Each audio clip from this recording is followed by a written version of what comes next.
আসসালামু আলাইকুম ওয়া রাহমাতুল্লাহি ওয়া বারাকাতুহু। আলহামদুলিল্লাহ, যেখানে অন্ধ বোবা ছাত্রদেরকে শিক্ষা দেওয়া হয়, মাদ্রাসায় কাজ চলছে আপনারা জানেন। আর প্রচণ্ড পানি খরচ হয়, তো কারণ যারা প্রতিবন্ধী ছাত্র বা ভালো ছাত্র, যারা ছোট ছাত্র হয়, বোঝালেও অতটা বুঝ শক্তি নেই এখন, এই পানি প্রচুর পরিমাণে খরচ হয়। আজকের নতুন হাট থেকে এই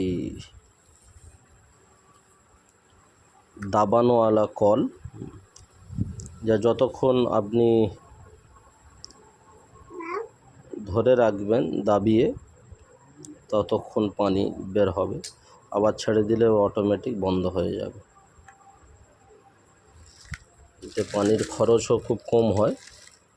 দেখুন, অনেকগুলো এরকম আনা হয়েছে, আর এই তারটাও আনা হয়েছে। এটা ওই সাবমার্সিবলের মোটরের তার। মাদ্রাসায় জেনারেটরও বসানো হয়েছে, জেনারেটরের পানিওয়ালা জেনারেটর, ড্যাম থেকে পানি আসবে জেনারেটর পর্যন্ত, তাই এই পাইপ নেওয়া হয়েছে। আপনারা দোয়া করেন মাদ্রাসার কাজ আরও বাড়তে থাকুক এবং ছাত্র বেড়ে যাক, তার জন্যও দোয়া করবেন।